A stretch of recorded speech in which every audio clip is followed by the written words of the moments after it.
एखाद्या झाडाची फळं मला खायला मिळणार नाहीये, तरी पण ते झाड मी लावतोय हे ज्याला कळलं त्याला आयुष्याचा मर्म कळाला, असं ते मी खूप सुंदर वाक्य कुठेतरी ऐकलं होतं. पूर्ण पॅराग्राफमध्ये जे आहे छत्रपती शिवाजी महाराजांचं इमोशनल इंटेलिजन्स किती हाय आहे हे आपल्याला बघायला मिळतं. छत्रपती शिवाजी महाराजांनी स्वतःला स्वराज्याचा धनी म्हणून नाही तर एक ट्रस्टी म्हणून मानलेलं आहे. आज्ञापत्रांच्या माध्यमातून छत्रपती शिवाजी महाराजांच्या मनामध्ये डोकावण्याची आपल्याला एक संधी मिळते. छत्रपती शिवाजी महाराजांनी फक्त भूमीवर नाही तर लोकांच्या मनावर सुद्धा राज्य केलेलं आहे. भारतीय परंपरेमध्ये जर पर्यावरणाचं संवर्धन तुम्हाला करायचं असेल तर फक्त यासाठी नाही करायचं आहे की मला ते नंतर भोगायला मिळणार आहे म्हणून, तर यासाठी करायचं आहे की निसर्गाचं आणि माणसाचं जे आहे ते अतूट नातं आहे. गव्हर्नमेंटॅलिटी म्हणजे जे सरकारमध्ये जे लोक असतात ते कोणत्या कोणत्या पद्धतीचा अवलंब करतात लोकांवर राज्य गाजवण्यासाठी. नमस्कार, डायमेन्शन IAS मध्ये आपणा सर्वांचं स्वागत आहे. एथिक्स बद्दल आपण चर्चा करणार आहोत. संडे का दिवस है तो ज़्यादा पढ़ाई के बारे में डिटेल में नहीं जाएंगे, बट थोड़ा सा रिलैक्स अप्रोच लेंगे. बट पढ़ाई की थोडी सी बात तो होगी. एथिक्स, इंटिग्रिटी आणि ॲप्टिट्यूड आपल्याला राज्यसेवेला आता 250 मार्कांचा पेपर आहे. तर त्याच्यामध्ये दोन मुख्य पार्ट आहे. पहिला पार्ट आहे तो थेरॉटिकल पार्ट आहे, ज्याच्यामध्ये आपण डेफिनेशन्सचा वगैरे रट्टा मारला आणि एक्झाम्पल्स वगैरे थोडेफार काढून ठेवले तर काम चालून जातं. पण जो दुसरा महत्त्वाचा पार्ट आहे आणि कदाचित त्यापेक्षा जास्त महत्त्वाचा पार्ट आहे तो आहे आपला केस स्टडीजचा पार्ट. तर केस स्टडीजमध्ये गोम कुठं दडलेली आहे की केस स्टडीचा जो काही तुम्हाला उतारा दिलेला असतो त्याच्यामध्ये तुम्हाला ते मूल्य आयडेंटिफाय करावं लागतात, ते व्हॅल्यूज आयडेंटिफाय करावं लागतात. एथिक्स, इंटिग्रिटी आणि ॲप्टिट्यूडचे कोणते कोणते प्रिन्सिपल्स त्या केस स्टडीजमध्ये दडलेले आहेत ते शोधून काढणं आपल्यासाठी महत्त्वाचं आहे. आणि अंटिल अँड अनलेस तुम्ही जे केस स्टडीजमधले जे काही व्हॅल्यूज वगैरे आहेत त्या शोधून काढत नाही तोपर्यंत तुमच्या आन्सरमध्ये दम राहत नाही. It looks very theoretical. म्हणजे सुरुवातीला जेव्हा तुम्ही पेपर लिहायला सुरुवात केली त्यामध्ये फार फार एक्झाम्पल्स इंडियन ॲडमिनिस्ट्रेशनचे वगैरे दिलेले असतात. नेमके तेच एक्झाम्पल्स मग रिपीट व्हायला लागतात आणि तुमचा पेपर जो आहे तो थोडासा ड्राय वाटायला लागतो. तर केस स्टडी समजून घेत असताना आपल्याला लाईन बाय लाईन त्याच्यामधले जे काही मूल्य दडलेले आहेत, जे काही नीतितत्व वगैरे दडलेली आहेत ते शोधून काढणं खूप महत्त्वाचं आहे. आणि त्याला म्हणता येईल की reading beyond the lines and reading between the lines. तर त्याचंच एक उदाहरण म्हणून मी तुमच्या आज समोर आलेलो आहे ती मांडायला. तर ते आता फार लांब कशाला जायचं म्हटलं, संडेचा दिवस आहे, थोडंसं चिल घेऊया आपण. तर आपलं अगदी हृदयाच्या जवळचं उदाहरण, आपल्या मायभूमीतलं उदाहरण, छत्रपती शिवाजी महाराजांचं एक आज्ञापत्र आता माझ्यासमोर आहे. मी एडिटरला माझ्या सांगेल की तसं तुम्हाला ते डिस्प्ले करा स्क्रीनवर म्हणून. तर ते छत्रपती शिवाजी महाराजांचं ते आज्ञापत्र आहे. एकच पॅराग्राफ आहे, छोटासा पॅराग्राफ आहे. मात्र त्या पॅराग्राफमध्ये इतकी सारी मूल्य आणि इतकी सारी नीतितत्वे दडलेली आहे की छत्रपती शिवाजी महाराजांची एकूण पर्सनॅलिटी जी आहे, आपल्याला युद्धाचे प्रसंग माहिती आहे, अफजल खान प्रसंग माहिती आहे, शाहिस्ते खान प्रसंग वगैरे माहिती आहे. He was a great strategist. त्यांनी युद्धांची वगैरे जे आखणी व्यूहरचना वगैरे ज्या प्रकारची केलेली असते ते आपल्याला बऱ्यापैकी माहिती आहे. मात्र या आज्ञापत्रांच्या माध्यमातून छत्रपती शिवाजी महाराजांच्या मनामध्ये डोकावण्याची आपल्याला एक संधी मिळते. त्यासाठी हे आज्ञापत्र महत्त्वाचे आहे. आता हे आज्ञापत्र ज्यांनी लिहिली त्यांचं नाव आहे रामचंद्र पंत अमात्य बावडेकर. ही पर्सनॅलिटी पण खूप इंटरेस्टिंग आहे. पूर्ण स्वराज्यामध्ये जे काही स्वराज्यामध्ये कर्तबगार मोठमोठाली लोक झाली त्यांच्यामधले हे जे रामचंद्र पंत अमात्य आहे हे खूप भाग्यवान होते. यांना सलग 5 छत्रपतींची सेवा करण्याचं भाग्य लाभलं होतं. छत्रपती शिवाजी महाराज, छत्रपती संभाजी महाराज, त्यानंतर राजाराम महाराज, त्यानंतर शिवाजी दुसरे महाराज आणि त्यानंतर संभाजी दुसरे महाराज. तर अशा 5 छत्रपतींना सेवा देण्याचं त्यांना भाग्य लाभलं होतं. स्वराज्याला त्यांनी सेवा दिली होती. आणि छत्रपती दुसरे संभाजी महाराज जेव्हा गादीवर बसले होते तेव्हा त्यांना एक गायडन्स म्हणून, त्यांना कोणत्या कोणत्या नीतीचा अवलंब करून शासन चालवायचं आहे त्याचं एक गायडन्स म्हणून त्यांनी जे आहे हे आज्ञापत्र डेव्हलप केलं होतं असं म्हणतात. तर ते खूप इंटरेस्टिंग आहे आणि छत्रपती शिवाजी महाराजांची जे काही एकूण नीतितत्वे होती त्याच्यावर प्रकाश पडतो या सगळ्या आज्ञापत्रांमधून.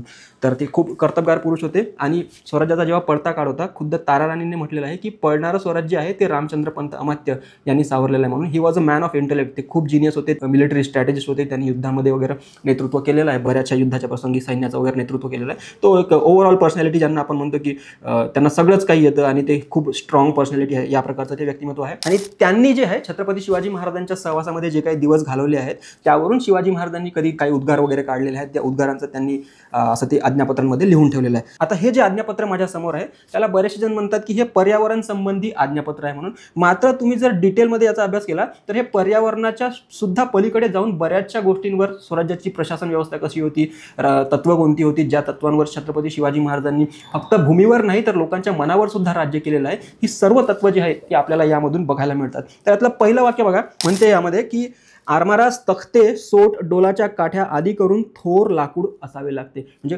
पहिली लाईन जर आपण वाचली तर आपल्याला कळतं की हे आरमाराशी संबंधित काहीतरी आहे म्हणून. तर आरमार म्हणजे नेव्ही, आपल्याला जे काही डिफेन्स पर्पजेससाठी नेव्ही वगैरे पाहिजे असते तर त्या नेव्हीच्या संबंधामध्ये हे आज्ञापत्र आहे असं आपल्याला वाटतं. पण छत्रपती शिवाजी महाराजांनी आरमाराच्या उभारणीसाठी प्रयत्न का केले आणि त्यांना का करावे वाटले हा देखील तितकाच महत्त्वाचा पॉईंट आहे. तुम्ही लक्षात घ्या की जवळजवळ 1000 AD मध्ये 1000 AD मध्ये चोल राजवंश जो होता तमिळनाडूमध्ये राज्य करत होता त्यांची स्वतःची एक नेव्ही होती. त्यानंतर हा 600-700 वर्षांचा गॅप आहे ज्यामध्ये कोणत्याही भारतीय राजाकडे स्वतःचं आरमार असं नाही आहे. मात्र 600 वर्षांचा हा जो गॅप आहे त्या गॅपनंतर छत्रपती शिवाजी महाराजांनी मनामध्ये आणलं आहे की आपलं स्वतःचं एक आरमार असलं पाहिजे म्हणून. तर का हे आरमार असलं पाहिजे याच्यासाठी जबाबदार कोणती कारणं आहेत. लक्षात घ्या की शिवाजी महाराजांनी ओळखलेलं असणार आहे त्या काळामध्ये की काही जे मुठभर गोरे जे लोक आहेत ते आपल्या भारतामध्ये येत आहेत, त्यांच्याकडे प्रचंड असा आरमार आहे आणि फक्त आरमाराच्या बळावर त्यांनी पूर्ण किनारपट्टी जी आहे भारताची पूर्वीकडची आणि पश्चिमेकडची त्याच्यावर ताबा मिळवलेला आहे. त्यामुळे छत्रपती शिवाजी महाराज हे काळाच्या पुढे जाऊन विचार करणारे व्यक्ती होते असं आपल्याला दिसतं. यातून एक व्हॅल्यू जे पहिली आपल्या केस स्टडी मधली जी व्हॅल्यू आहे जी आपण आयडेंटिफाय करता येईल त्याला म्हणतात सिच्युएशनल अवेअरनेस. माझ्या भोवतालची परिस्थिती कशी इव्हॉल्व्ह होते, कशी बदलत चाललेली आहे आणि त्यानुसार मी माझी स्ट्रॅटेजी कशी बदलली पाहिजे याची शिवाजी महाराजांना जाण झालेली होती असं आपल्याला दिसतं आणि म्हणून त्यांनी आरमार उभारणीचा संकल्प केला होता. तर आरमारास तख्ते, सोट, डोलाच्या काठ्या आदी करून थोर लाकूड असावे लागते. म्हणजे आरमाराच्या निर्मिती करण्यासाठी तुम्हाला लाकूड वगैरे जे आहे हाय क्वालिटीचं ते पाहिजे असतं. आता आरमार एवढं महत्त्वाचं आहे का काही मुठभर लोक येऊन तुमच्या पूर्ण किनारपट्टीवर राज्य गाजवत आहेत. असं असताना देखील त्या काळात जगातलं सर्वात मोठं साम्राज्य, सर्वात बलशाली साम्राज्य जे काही मोगलांचं साम्राज्य होतं त्यांना देखील कधीच असं वाटलेलं नाही की आपल्याला खरा धोका जो आहे तो जमिनीतून नाही तर समुद्री मार्गे आहे म्हणून. मात्र शिवाजी महाराजांनी त्या काळामध्ये ओळखलं होतं की भारताला, हिंदुस्थानाला जर खरा धोका कुठून आहे तर तो समुद्रातून आहे आणि आपण इंटरनल बॉर्डर जर आपल्याला सिक्युअर करायचे असतील तर आपण पहिल्यांदा काय सिक्युअर केलं पाहिजे तर आपण समुद्री मार्ग जो आहे तो सिक्युअर केला पाहिजे. त्यासाठी भारतीयांचं एक नेव्ही असली पाहिजे, भारतीयांचं एक आरमार असलं पाहिजे. हा संकल्प त्यांनी बांधला आणि आरमारच्या बांधणीला सुरुवात केली. पहिला पॉईंट, पहिला व्हॅल्यू कुठला आयडेंटिफाय करायचा आहे आपण यामधून की छत्रपती शिवाजी महाराजांना सिच्युएशनल अवेअरनेस खूप होती. युद्धाचे जे काही स्ट्रॅटेजीज आहेत, ज्या काही पद्धती आहेत त्या बदलत चाललेल्या आहेत. शिवाजी महाराजांनी हे ओळखलं होतं आणि त्यानुसार त्यांनी आरमार बांधणीचा संकल्प केलेला आहे. दुसरं वाक्य त्यामधलं असं आहे की ते आपल्या राज्यात अरण्यामध्ये सागवान आदी वृक्ष आहेत, त्यांचे जे अनुकूल पडेल ते हुजूर लेहून हुजूरचे परवानगीने तोडून न्यावे. आता आरमार बांधणीसाठी जे काही लाकूड लागणार आहे ते आपल्या राज्याच्या जंगलांमध्ये मोठ्या प्रमाणामध्ये सागवानाचा वृक्ष वगैरे मोठ्या प्रमाणामध्ये आहे. त्यापेक्षा जे महत्त्वाचं वाक्य आहे ते हे आहे की हुजूर लेहून हुजूरचे परवानगीने तोडून न्यावे. म्हणजे आता स्वराज्याची जर आपण पूर्ण बघितलं, स्वराज्याची रचना अशी बघितली की छत्रपती म्हणजे मालक झाले.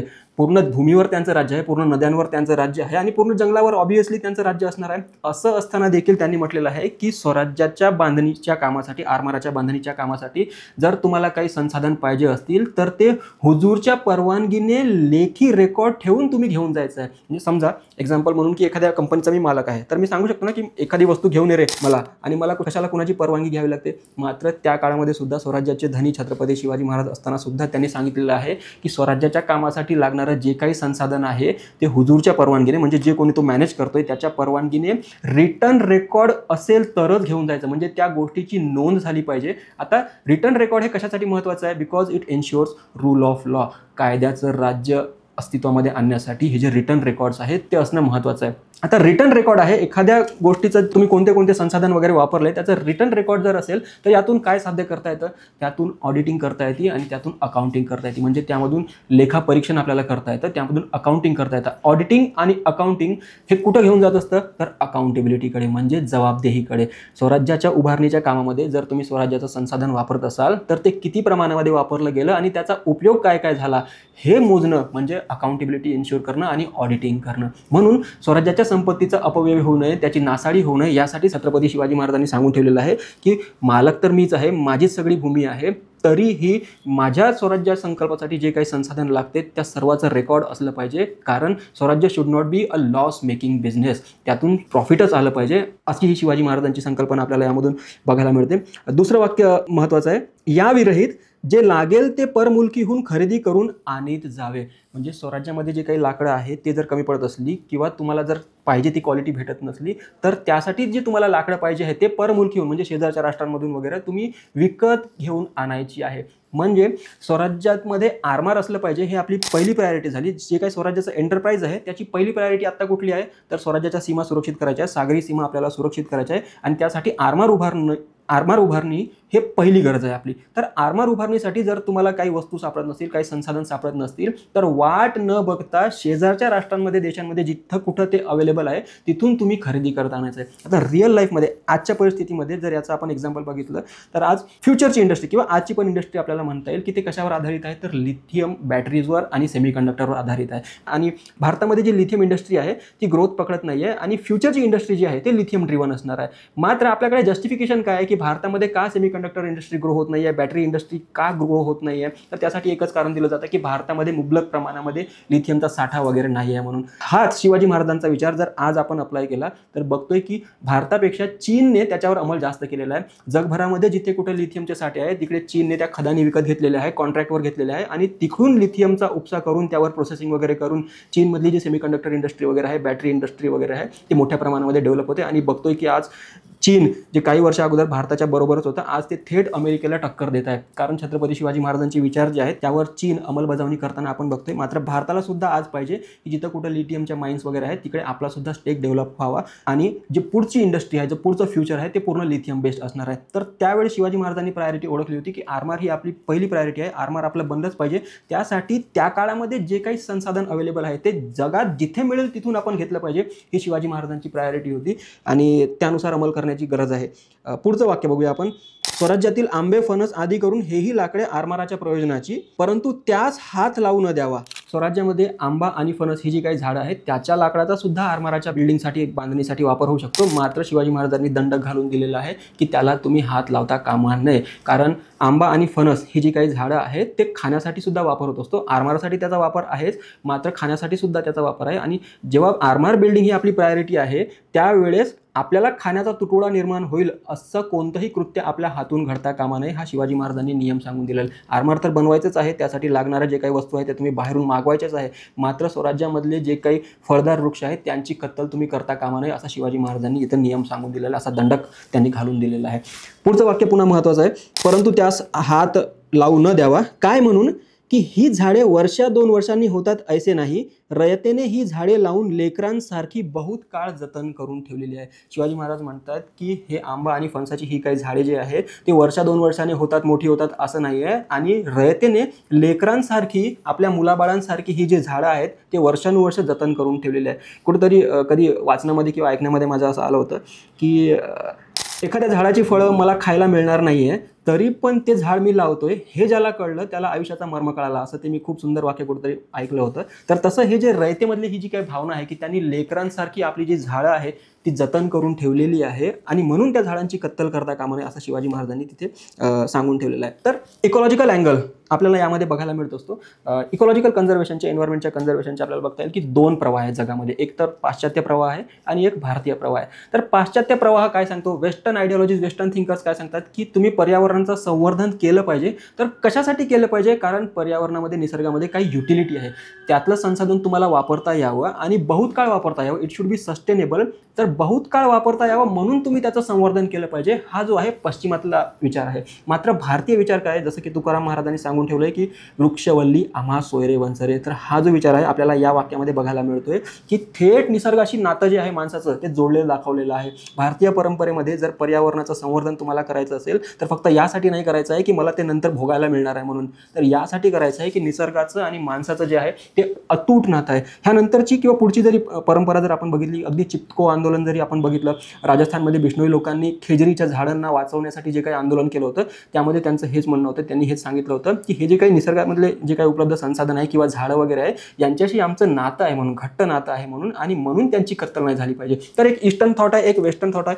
ईस्टर्न थॉटमध्ये निसर्गाशी आपलं अतूट नातं आहे आणि वेस्टर्न थॉटमध्ये त्याचं कन्झर्वेशन केलं पाहिजे, पण कशासाठी, कारण त्याची युटिलिटी आहे म्हणून. तर हा जो ईस्टर्न थॉट आहे याचं प्रतिबिंब आपल्याला या आज्ञापत्रामध्ये बघायला मिळतं. एवढंच कशाला, अगदी भारतीय संविधानामध्ये आर्टिकल 48A ह्याच्यामध्ये सुद्धा इन्क्लुडेड आहे की state shall endeavour to protect and improve the environment.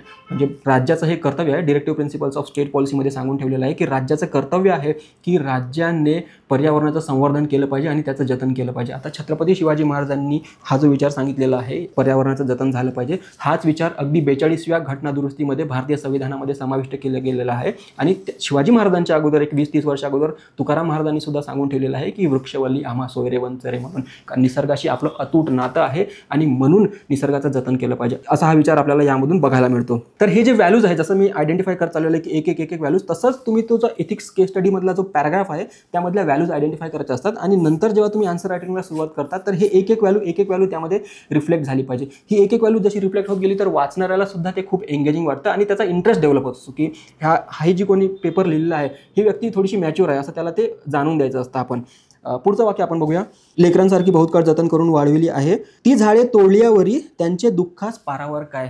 ती झाडे जर तुम्ही तोडली, आंब्याची आणि फणसाची जर झाडे तोडली तर रयतेला दुःख होणार आहे आणि त्याच्या दुःखाला काही सीमा नसणार आहे. बघा, निसर्गाला जर हानी झाली तर त्याचं दुःख लोकांना सुद्धा होणार आहे आणि त्याच्या लोकांच्या दुःखाला काही सीमा नसणार आहे, असं छत्रपती शिवाजी महाराजांनी दाखवून दिलेलं आहे.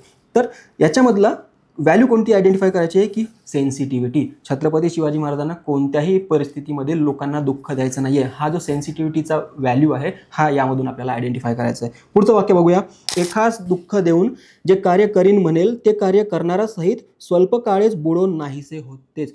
म्हणजे शेतकऱ्यांना, कष्टकऱ्यांना जर तुम्ही दुःख देऊन म्हणाल की मी आरमाराची बांधणी करतोय आणि त्यासाठी तुम्ही त्यांना दुःख देत असाल तर ते काम करणारा आणि ते जे झालेलं काम आहे हे दोन्ही बोलणार, असं शिवाजी महाराज या आज्ञापत्रामध्ये म्हणतात. म्हणजे मीन्सचा आणि एंड्सचा कॉन्ग्रुअन्स यामध्ये शिवाजी महाराजांनी साधलेला आहे. तुमचे जे मीन्स आहे, तुमचं जे साधन आहे आणि तुमचं जे साध्य आहे ते दोन्हीही कुणावर दुःख आणता कामा नये.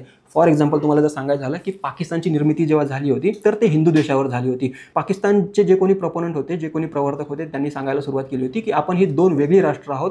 हिंदू हे वेगळं राष्ट्र आहे आणि मुसलमान जे आहे ते वेगळं राष्ट्र आहे आणि हिंदूंचा द्वेष करून पाकिस्तानची निर्मिती झाली होती. मात्र द्वेषाला काही सीमा नसते. पाकिस्तानची निर्मिती झाली 47ला, त्यानंतर काहीच वर्षांनी आपण बघतो की द्वेष करायला जेव्हा पाकिस्तानमध्ये हिंदू उरले नाही तेव्हा त्यांनी बंगाली मुसलमानांचा द्वेष करायला सुरुवात केली होती आणि याची परिणिती 1971ला बांगलादेशची निर्मिती म्हणून झाली होती. तर फाउंडेशन काय, पाकिस्तानचं द्वेषावर पाकिस्तानची निर्मिती झाली होती आणि त्याच्यानंतर पाकिस्तानची फाळणी सुद्धा देशावर झालेली आहे. आणि आज आपण बघतोय की पाकिस्तान जे काही कोलॅप्स होते state, it is a failed state, ते सुद्धा कशामुळे होते, कारण पाकिस्तान जे बिल्ड झालेला आहे, जो बेसिस पाकिस्तानचा आहे किंवा जो मीन्स आहे पाकिस्तानचा तो द्वेषावर आधारित झालेला आहे. त्यामधून साध्य चांगलं काहीच होणार नाही आहे. हा जो विचार आहे छत्रपती शिवाजी महाराजांनी स्वराज्यासाठी, स्वराज्यामधले जे कोणी पुढचे कारभारी येणार आहेत त्यांच्यासाठी सांगून ठेवलेलं आहे की साधन आणि साध्य या दोघांची एकात्मता तुम्हाला साधता आली पाहिजे. कुणावरही दुःखाचा डोंगर कोसळून जर तुम्ही काहीतरी स्वराज्याच्या नावाने का असना काहीतरी चांगलं साधू इच्छित असाल तर ते फार काळ टिकणार नाही, असं शिवाजी महाराज यामधून आज्ञापत्रामधून आपल्याला सांगून देतात. पुढचं वाक्य यामधलं अजून महत्त्वाचं आहे.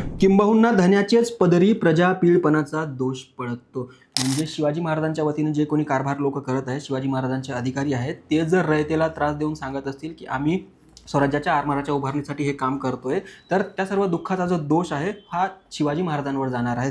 वाक्य महत्त्वाचं आहे की धन्याचेच पदरी प्रजापीडपणाचा दोष पडतो. म्हणजे तुमच्या वतीने कोणी दुसरी लोक आहेत ती तुमचं काम साधत आहेत आणि त्यांच्यामुळे लोकांवर जर बळजबरी होत असेल तर याचा सगळा दोष जो आहे तो छत्रपतींच्या माथी जाणार आहे, असं छत्रपती शिवाजी महाराजांनी सांगितलेलं आहे. ह्यामधून गांधीजींचा एक ट्रस्टीशिपचं प्रिन्सिपल आहे ते महत्त्वाचं आहे. ही व्हॅल्यू आपण यामधून आयडेंटिफाय करता आली पाहिजे. हे जे वाक्य आहे यामधून आपल्याला काय प्रतीत होतं की छत्रपती शिवाजी महाराजांनी स्वतःला स्वराज्याचा धनी म्हणून नाही तर एक ट्रस्टी म्हणून मानलेलं आहे. कारण हे जे राज्य आहे हे रयतेचं राज्य आहे आणि ते रयतेच्या वतीने छत्रपती शिवाजी महाराज मॅनेज करतायत असं आपल्याला या वाक्यामधून प्रतीत होत असतं. म्हणजे छत्रपती शिवाजी महाराज हे छत्रपती आहे, हे मालक आहे पूर्ण राज्याचे. हे मालक असून सुद्धा स्वैराचार करू शकत नाहीये because he is the trustee. रयतेच्या वतीने हे राज्य त्यांनी मॅनेज करायचं आहे आणि म्हणून धन्याचेच पदरी प्रजापीडपणाचा दोष पडतो तर तो पडता कामा नये, असं छत्रपती शिवाजी महाराजांनी यामध्ये दंड घालून दिलेला आहे. यामधला प्रिन्सिपल ऑफ ट्रस्टीशिप जे आहे ते आपल्यासाठी महत्त्वाची व्हॅल्यू आहे आणि महत्त्वाचा कॉन्सेप्ट आहे. पॉलिटी गव्हर्नन्सचा अभ्यास करत असताना पुन्हा आपल्याला जे काही महत्त्वाचे कोटेशन्स आहे एक्झाममध्ये वापरायचे वगैरे असतात त्यामधलं एक कोटेशन आहे, you don't have subjects to rule but you have people to serve. तुमच्याकडे प्रजा ही काही राज्य गाजवण्यासाठी नाही आहे तर तुमच्याकडे लोक आहेत ज्यांची सेवा करणं तुम्ही अपेक्षित आहे, असं ते महत्त्वाचं वाक्य आहे. इंट्रोडक्शनमध्ये किंवा बॉडी कन्क्लुजनमध्ये आपण ते जिकडे तिकडे वापरत असतो. तर हे जे वाक्य आहे त्याचंच प्रतिबिंब आपल्याला छत्रपती शिवाजी महाराजांच्या या आज्ञापत्रामध्ये बघायला मिळतं. पुढचं वाक्य बघूया. या वृक्षांच्या अभावे हानीही होते. ऑब्वियस आहे की आता हे एन्व्हायरमेंटल जे काही समस्या निर्माण होणार आहे ते वृक्षतोड वगैरे झाली ते तर आहेच, पण त्याच्या व्यतिरिक्त इतरही काही हानी होते असं या आज्ञापत्रामध्ये म्हटलेलं आहे. पुढचं वाक्य, याकरिता हे गोष्ट सर्वथा होऊ न द्यावी. म्हणजे एन्व्हायरमेंटल प्रॉब्लेम्स तर त्यामधून क्रिएट होणारच आहेत, प्रजेची पिळवणूक होणार आहे, प्रजेची छळवणूक होणार आहे आणि खाण्यासाठी जे काही आंबा फणसाची वगैरे झाडं लागतात ती तोडायची नाही आहे. तुमचं साधन जे आहे ते क्लीन असलं पाहिजे, इट शुड बी गुड, आणि त्यातूनच स्वराज्याची जी उभारणी, स्वराज्याच्या आरमाराची जी उभारणी आहे ती होणार आहे आणि ते टिकणार आहे आणि स्वराज्याच्या सीमा ज्या आहेत त्या आपण सुरक्षित करू शकणार आहे, असं त्या अभिप्रेत होते आपल्याला त्या आज्ञापत्रामधून. पुढचं वाक्य बघूया. कदाचित एखादे झाड जे बहुत जीर्ण होऊन कामातून गेले असेल तरी त्याचे धन्यास राजी करून द्रव्य देऊन संतोषे न्यावे. म्हणजे अधिकारी जे कोणी लाकूड गोळा करण्यासाठी फिरत असतील आणि त्यांना जर एखादं मेलेलं झाड दिसलं तरी ते उचलून घेऊन जाता कामा नये. महाराज म्हणतात की एखादं झाड जरी मेलेलं असेल तरी त्या झाडाच्या मालकाला राजी करून त्याला द्रव्य देऊन, म्हणजे त्याला कॉम्पेन्सेट घेऊन, त्यातला अजून एक महत्त्वाचा शब्द आहे की त्याला संतोषे न्यावे. म्हणजे तुम्ही ते एखादं मेलेलं झाड आहे, आता तुझ्या काही कामाचं राहिलेलं नाही, ते देऊन टाक आम्हाला, आम्ही आरमार उभारतोय तुझ्या सुरक्षेसाठी, असं तुम्ही त्या व्यक्तीला सांगू शकत नाही. तुम्ही करायचं काय आहे तर तुम्ही त्या व्यक्तीला पैसे द्यायचे आहे, त्याला कॉम्पेन्सेट करायचं आहे, त्याला राजी करायचं आहे, आणि त्याहीपेक्षा महत्त्वाचा शब्द जो आहे तो संतोषे न्यावे. He should be fully satisfied. त्याला संतोष मिळाला पाहिजे की मला जे काही अधिकाऱ्यांकडून कॉम्पेन्सेशन मिळालं आहे ते इनफ कॉम्पेन्सेशन आहे, आणि त्यानंतरच तुम्ही ते मेलेलं झाड का असं ना त्या शेतकऱ्यांकडून घेऊन जायचं, असं आज्ञापत्राच्या या वाक्यामध्ये असं शिवाजी महाराजांनी सांगितलेलं आहे. तर ह्यातून जी व्हॅल्यू आपण आयडेंटिफाय करायची आहे ते व्हॅल्यू आहे गव्हर्न मेंटॅलिटीची. गव्हर्न मेंटॅलिटी म्हणजे जे सरकारमध्ये जे लोक असतात ते कोणत्या कोणत्या पद्धतीचा अवलंब करतात लोकांवर राज्य गाजवण्यासाठी. तर त्याच्यामध्ये कायदा आहे, त्याच्यामध्ये नियम आहे, आणि दुसरा जो प्रकार आहे त्याच्यामध्ये लोकांना कन्व्हिन्स करणं, लोकांना परसुएड करणं, कोऑपरेट करण्यासाठी. Until and unless you have people's participation the state will not succeed. कारण त्यामधून सोशल कॅपिटल जे आहे, सामाजिक भांडवल जे आहे ते निर्माण होणार नाही आहे. जोपर्यंत तुम्ही लोकांना संतोषे नेत नाही, म्हणजे लोकांचं समाधान करत नाही, तोपर्यंत लोक तुमच्याशी कॉन्ट्रीब्यूट करणार नाही, विलिंगली कॉन्ट्रीब्यूट करणार नाही, किंवा शासन व्यवस्थेमध्ये, प्रशासन व्यवस्थेमध्ये ते पार्टिसिपेट करणार नाही. असं ही जी व्हॅल्यू आहे आपल्याला यामधून आयडेंटिफाय करायची आहे. म्हणजे शिवाजी महाराजांच्या काळामधली जी गव्हर्न मेंटॅलिटीची प्रोसेस आहे ती फक्त अशी नाही आहे की उचलून घे त्याचं झाड, देऊन टाक त्याला पैसा आणि गप बसव त्याला, असं नाही आहे. तर लोकांचा संतोष सुद्धा झाला पाहिजे आणि त्यांना पूर्ण जी शासन प्रशासनाची व्यवस्था आहे त्यांच्यामध्ये कोऑपरेट कसे ते करतील यासाठी त्यांना परसुएट केलं गेलं पाहिजे. ही व्हॅल्यू, परसुएशनची व्हॅल्यू जी आहे आपल्याला यामध्ये महत्त्वाची आहे. आणि ह्या पूर्ण पॅराग्राफमध्ये जे आहे छत्रपती शिवाजी महाराजांचं इमोशनल इंटेलिजन्स किती हाय आहे हे आपल्याला बघायला मिळतं. का तर छत्रपती शिवाजी महाराजांचे स्वतःचे इमोशन्स आहेत, त्यांना राज्याची सीमा जी आहे ती सुरक्षित करायची आहे, त्यासाठी आरमार बांधणी झालीच पाहिजे. मात्र हे सगळं होत असताना लोकांचे इमोशन्स सुद्धा शिवाजी महाराजांनी जाणून घेतले आहे, आणि लोकांचे इमोशन्स सुद्धा शिवाजी महाराजांनी जाणून घेतले आहे, आणि लोकांना हर्ट न करता स्वराज्याचा हा जो कारभार आहे हा सिद्धीस न्यायचा, असा शिवाजी महाराजांचा आपल्याला यामध्ये प्रयत्न दिसतोय. पुढचं वाक्य जे आहे ते अजून महत्त्वाचं आहे. बलात्कार सर्वथा न करावा. म्हणजे कुणावरही जोर जबरदस्ती बळजबरी करता तुम्ही कामा नये. हे पूर्ण पॅराग्राफमधलं जे आहे हे सर्वात शेवटचं वाक्य आहे, आणि यामध्ये पूर्ण पॅराग्राफचा सांगायचं झालं तर यामध्ये पूर्ण पॅराग्राफचा जो आहे तो गाभा सामावलेला आहे. बलात्कार सर्वथा न करावा म्हणजे कुणावरही जोर जबरदस्ती बळजबरी करू नये. आरमाराचा संकल्प आहे, आपल्याला आरमार उभारायचा आहे, त्यासाठी काय पाहिजे आहे, ॲडमिनिस्ट्रेशनचे प्रिन्सिपल्स असतात त्यामध्ये जी बेसिक डेफिनेशन आहे ॲडमिनिस्ट्रेशनची त्याला म्हणतात की organisation of men and material to accomplish a certain purpose. म्हणजे लोकांची जमवाजमव करायची, संसाधनाची जमवाजमव करायची, आणि त्यांच्यामध्ये कोऑर्डिनेशन साधायचं आणि काम साध्य करायचं. म्हणजे काय होतं की त्याला ॲडमिनिस्ट्रेशन म्हणतात. तर याचा जो क्रक्स आहे ह्या पॅराग्राफचा सर्वात शेवटला दिलेला आहे. बलात्कार सर्वथा न करावा म्हणजे लोकांवर तुम्ही जोर जबरदस्ती, जुलूम आणि बळजबरी करता कामा नये. तुम्हाला जे काही कार्य करायचं आहे ते रयतेसाठी करायचं आहे, लोकांसाठी करायचं आहे, आणि त्यासाठी लोकांवर तुम्ही जुलूम करता कामा नये. आता हे आज्ञापत्र जे आहे एक छोटंसं आज्ञापत्र, याच्यानंतरचं अजून बरेचसे आज्ञापत्र जे रामचंद्र पंत त्यांनी संकलित केलेलं आहे. त्यामध्ये एक वाक्य मला जे आठवतं, त्यामध्ये शिवाजी महाराज म्हणतात की तुम्ही रयतेच्या भाजीच्या देठालाही हात लावू नका, तुम्ही लूटमार वगैरे करू नका, कारण असं जर झालं तर लोक म्हणतील की मोगल मुलखात आले त्याहून अधिक तुम्ही. म्हणजे मोगल ज्या प्रकारे पूर्ण हिंदुस्थानामध्ये लूटमार करत सुटले होते, नासधूस करत सुटले होते, आणि शिवाजीचं सैन्य येऊन जर तेच करत असतील तर तुमच्यापेक्षा मोगल बरे नाही का, असं रयतेला वाटू नये. ते दुसरा आज्ञापत्राचा भाग आहे, आपण त्याच्यावर कधीतरी चर्चा करूया, त्याचं सुद्धा ॲनालिसिस जर तुम्हाला वाटलं तर आपण करूया.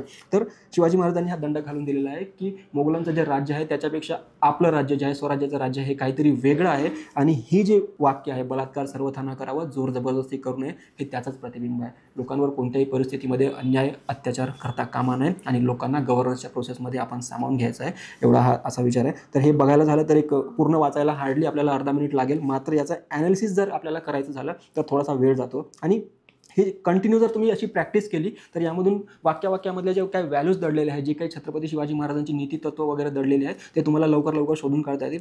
It's just a matter of practice. म्हणजे तुम्ही प्रॅक्टिस केली तर तुम्हाला ते कळेल की how to read between the lines and reading beyond the lines. म्हणजे इमॅजिनरी काहीतरी केस स्टडीज बघण्यापेक्षा मी म्हटलं की काहीतरी छत्रपती शिवाजी महाराजांची निगडीत आपण काहीतरी एक थोडंसं आज्ञापत्राचं वगैरे ॲनालिसिस घेऊया. म्हणजे लोकांना पण ते लगेच कनेक्ट होतं आणि समजून घ्यायला फारसं अवघड जात नाही. कारण छत्रपती शिवाजी महाराजांची आपल्या मनामधली जी प्रतिमा आहे त्या प्रतिमेवरच उजेड पाडण्याचं काम जे आहे ते आज्ञापत्रांच्या माध्यमातून होत असतं. जर कधी तुम्हाला वेळ मिळाला तर असं कधीतरी वाचत जावा आणि बघा ॲनालिसिस करून, आणि कोणत्या व्हॅल्यूज त्यामधून आयडेंटिफाय तुम्हाला करता आल्या असं ते कमेंटमध्ये मला आवर्जून नक्की सांगा. भेटूया लवकरच पुढच्या टॉपिकला. थँक्यू.